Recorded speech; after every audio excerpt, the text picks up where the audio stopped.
Issues related to gender in school. The socialization of gender within our schools assures that girls are made aware that they are unequal to boys. When the administrator ignores an act of sexual harassment, he or she allowing the degradation of girls. When different behaviors are tolerated for boys than for girls, because boys will be boys.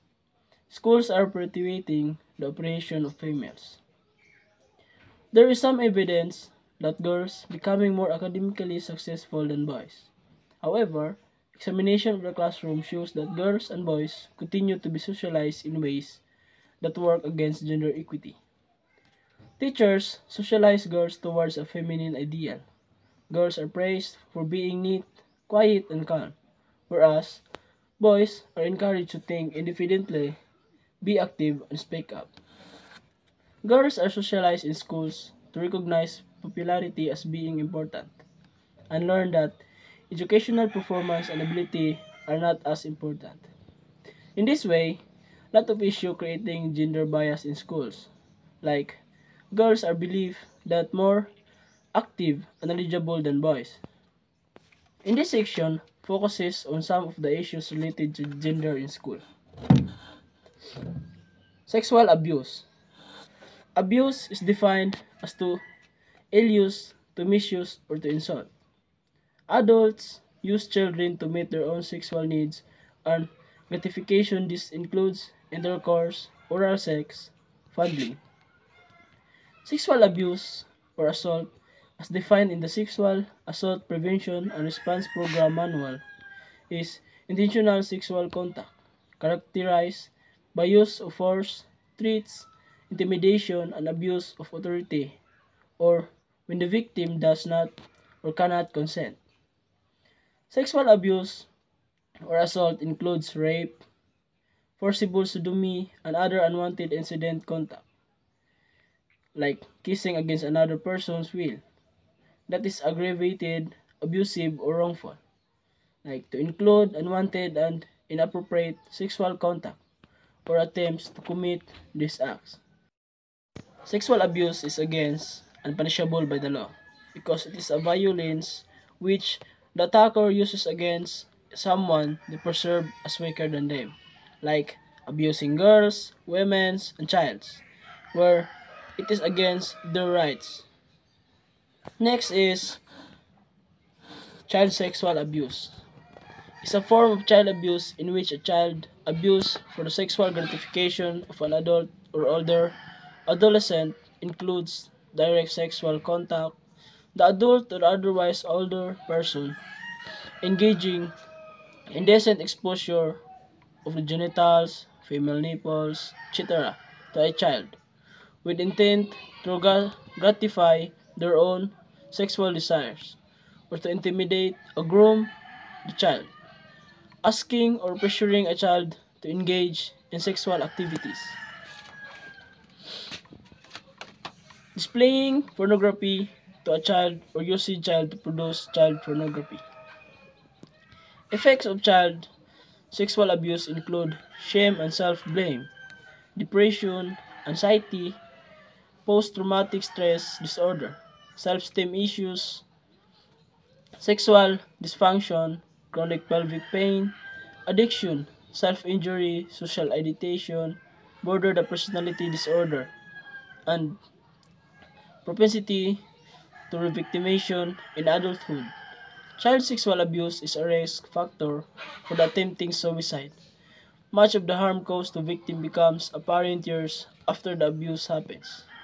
It can also cause to a child depression where the child think to kill himself, like attempting suicide. Child sexual abuse is destroying the child future. Sexual abuse by a family member is a form of incest and results in more serious and long-term psychological trauma, especially in the case of parental incest. Next, sexual harassment. Harassment is conduct, gestures, or comment which are insulting, humiliating, hurtful, malicious, degrading, or otherwise to an individual or group of individuals. and which create hostile or intimidating environment for work or sports activities, which negatively affect performance or work conditions. Sexual is a form of prohibited harassment. It is defined as unwelcome sexual advances, requests for sexual favors, and other verbal or physical conduct of a sexual nature when submission to such conduct is made either implicitly or explicitly a term or condition of employment. Such conduct has the purpose or effect of unreasonably interfering with an individual's work performance or creating an intimidating, hostile, or offensive working environment. The definition also encompasses unwelcome display or communication of sexually offensive materials. Example of sexual harassment like verbal comments like in Facebook or in other social media where you're commenting to a woman that is against her rights. Obscene or sexually implicit media contact, nonverbal actions, physical touching, unwanted requests to perform sexual acts or sexual favors. Sexual harassment may occur in a variety of circumstances in workplaces as varied as factories, schools, and academia. Often, but not always, the perpetrator is in a position of power or authority over the victim, like due to the difference in age or social, political, educational, or employment relationships, or expecting to receive such power of authority in form of promotion. Forms of harassment sa relationships include the perpetrator can be anyone, such as a client, a coworker, a parent or legal guardian, relative, a teacher or professor, a student, a friend, or a stranger. The victim does not have to be the person directly harassed, but can be a witness of such behavior who finds the behavior offensive and is affected by it. The place of harassment occurrence may vary from school, university, workplace, and other. Sexual harassment don't choose any person. It can be happen to anyone. If you made any anything that are against the rights of women, that make them that can feel them they are sexually harassed. Can be happen in any place, like school, university, workplace, and other. Anywhere. There may or may not be other witnesses or attendances. The perpetrator may be completely unaware that his or her behavior is offensive or constitutes sexual harassment, or may be completely unaware that his or her actions could be unlawful. The incident can take place in situations in which the harassed person may not be aware of or understand what is happening. The incident may be one-time occurrence, but more often it has a type of repetitiveness. Adverse effects on the target are common in the form of stress and social withdrawal, sleep and eating difficulties, overall health impairment, etc. The victim and the perpetrator can be any gender, man, woman, female, male, gay, transgender, everything.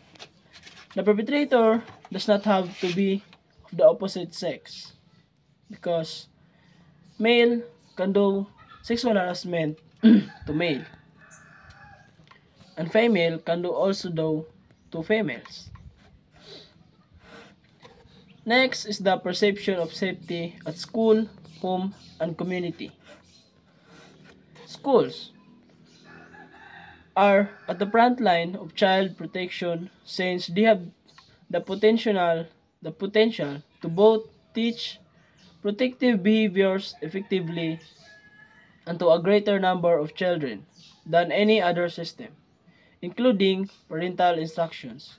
So schools are the one that can help a person or a child to know what sexual harassment is.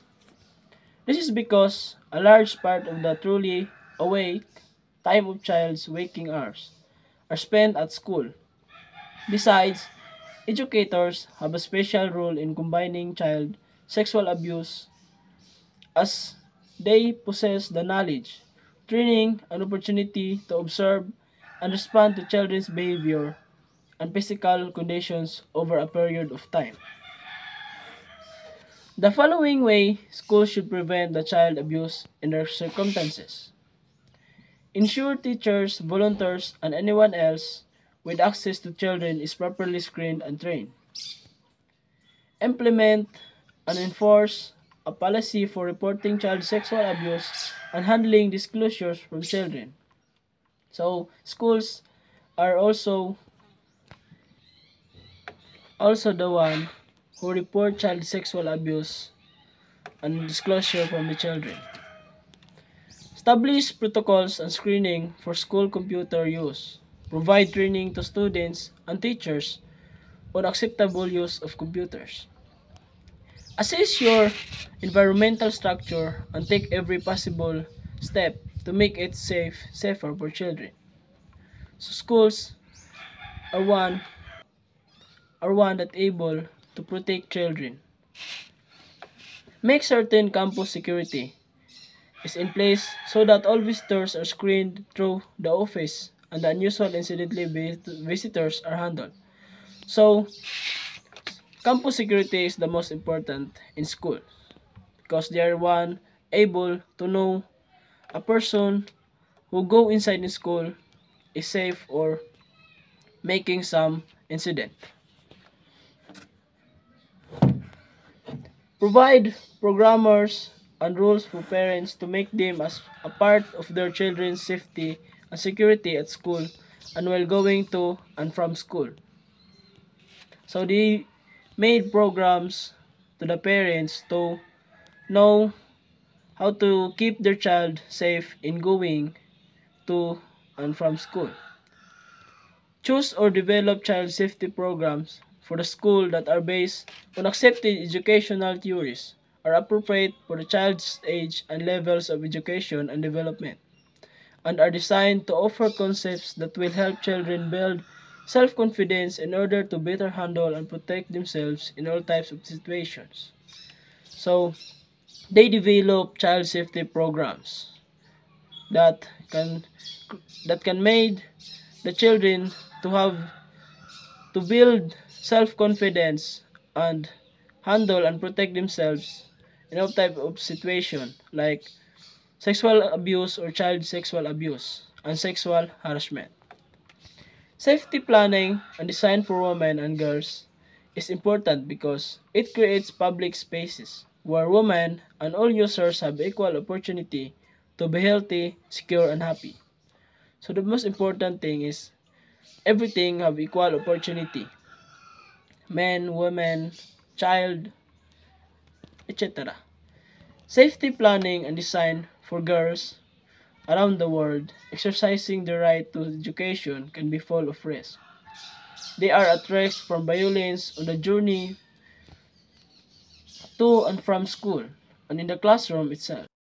This violence may take the form of aggressive sexual behavior, intimidation, and physical assault by boys, sexual advances by male students and teachers, corporal punishment, and verbal abuse. Home.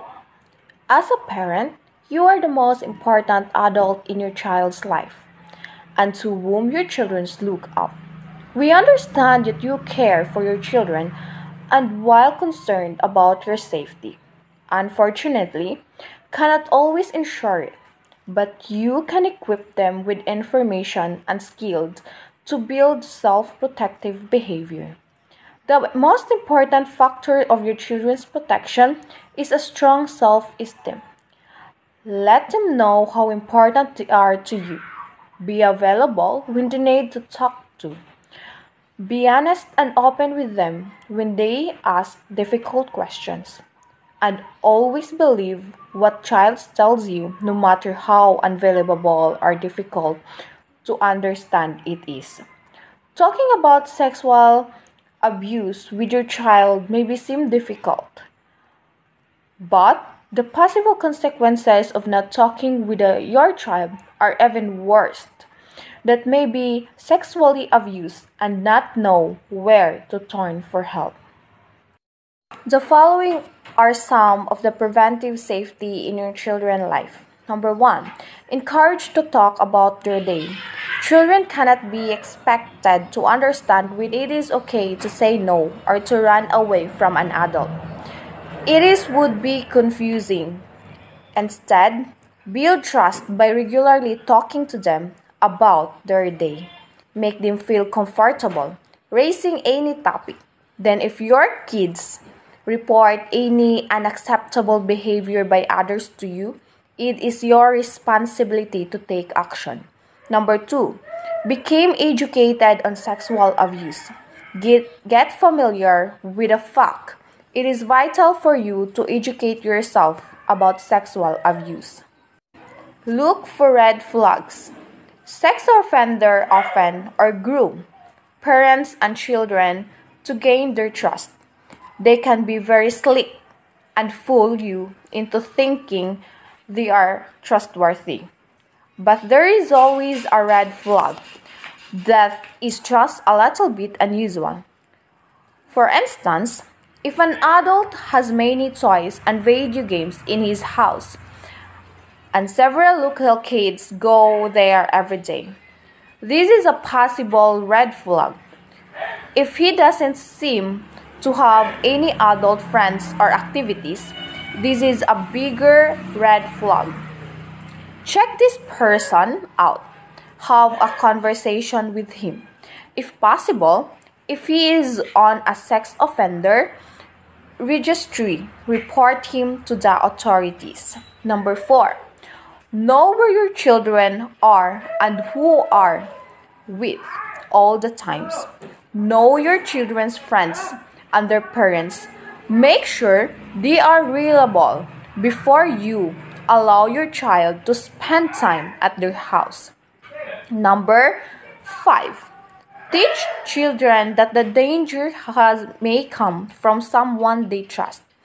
Tell your kids bad touch is bad touch and no one gets to do it into your bodies.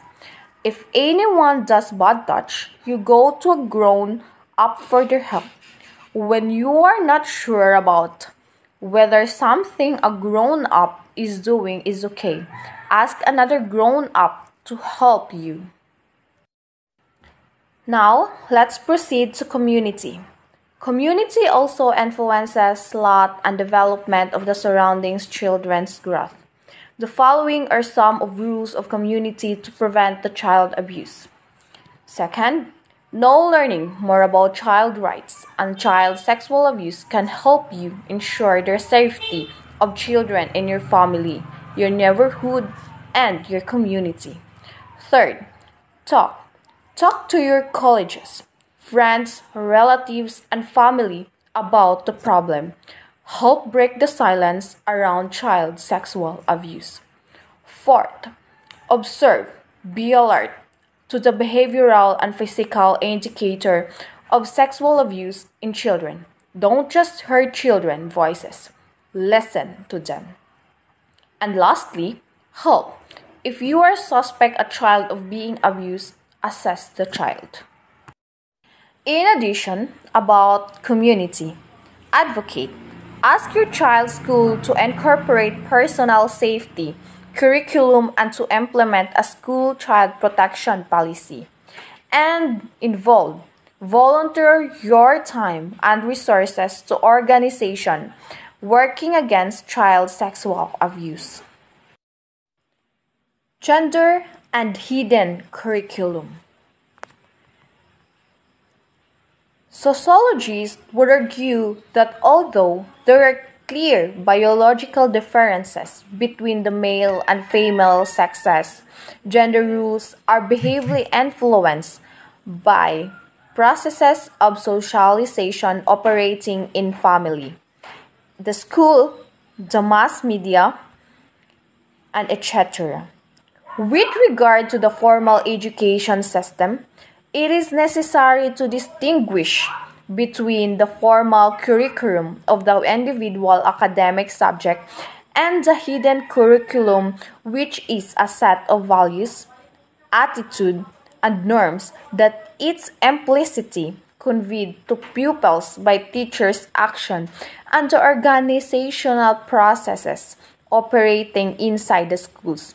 When the hidden curriculum operates in a gender-specific fashion and it is combined with other points mentioned toward the end of these notes, it is sometimes said that a school is operating according to a gendered regime. Next, the hidden curriculum may be analyzed from completing sociological perspectives. Next, functionalist sociologists who approve of male and females adopting traditional, instrumental, and expressive rules, respectively, would approve if the hidden curriculum reinforces traditional gender rules, since these gender rules are assumed to be functional society as a whole. Next, Marxists would argue that the hidden curriculum helped to reproduce an exploitative, unequal, unjust capitalist class structure in a capitalist system, which must be overthrown by revolutionary means. Next, feminists would oppose the hidden curriculum insofar as it contributes to the perpetuation of gender inequality. However, liberal feminists might tend to argue that educational reforms are gradually eroding some of the most discriminatory aspects of the hidden curriculum, whereas radical and Marxist feminists would argue that despite some reform, the hidden curriculum still contributes to the continuation of patriarchy and or class inequality. Next, in social action perspectives, it is argued that the overall structural power of the socialization process to influence individual behavior is rather lessened than is suggested in more than structural theories, which suggest that even if a hidden curriculum does exist, its actual influence on human behavior may be relatively limited. There are hidden curriculum may reinforce traditional gender rules in the following ways. First, in first and middle schools, the fact that the vast majority of teachers are women who says reinforce the children's impression that it is a woman who are especially suited to looking after and teaching, although this may also have the effect and encouraging girls relative to boys with reading skills. Second, in mixed secondary school, men are overrepresented and women underrepresented to on higher teaching scales, and women are more often employed in positions which are seen as subordinate, such as dinner ladies and school cleaners. Third, it has been argued that in the past may teachers supported traditional gender rules and that they are likely to praise girls and boys for so-called feminine and masculine qualities respectively. Fourth, girls and boys might be asked to help around the school in gender-specific ways, for example, as when boys move furniture and girls serve coffee at parents' evenings. Fifth, differences in boys' and girls' school uniform rules could be seen as emphasizing gender differences. For many years, have not been allowed to wear trousers to school, although they are perhaps more comfortable than skirt dresses in school environment. Sixth, although this point is perhaps on the margin between the formal curriculum and the hidden curriculum, boys and girls may have been encouraged to opt the gender-specific subjects and may have been given gender-specific career advice. Thus, girls were encouraged toward arts and humanities and to mystic science and away from sciences other than biology and away from woodwork and metalwork, while boys were encouraged especially to opt for science, technology, metal work, and woodwork. 7. There is evidence that some male teachers may flirt with other older female pupils, and also they have sometimes identity with laddish behavior, reinforcing gender stereotypes. 8. Final points do not relate to the hidden curriculum, but they do have a bearing girls' experiences of school. Firstly, there are arguments that in the past girls did not show some fear of academic success on the ground that it is might reduce their attractiveness to boys preferring in some cases to play dumb. Also, problems arise as a result of double standards in relation to sexual activity, whereby this is encouraged and admired in men but frowned upon in women. Thus, sexuality active men might be described as studs, etc., whereby sexuality active women might be insulted in any number of ways. 9. The position of female students in schools and in society generally is changing, and it may be necessary to modify of some of the above points. 10. Teachers are now more issues of equality of opportunity and less likely to accept traditional gender rules without question. 11. Subject and career advice is less likely to reflect traditional gender rules. 12. In any case, the national curriculum in 1988 made sciences compulsory for all students at GCSE level. 13. As mentioned, the fact that so many first and middle schools teachers are women may be the advantage of girls. And lastly, also in relation to the bracketed points, it may be double standard in relation to sexual activity are on the decline, and the high female academic ability is not a barrier to relationship with boys, many of whom would respect girls' achievements.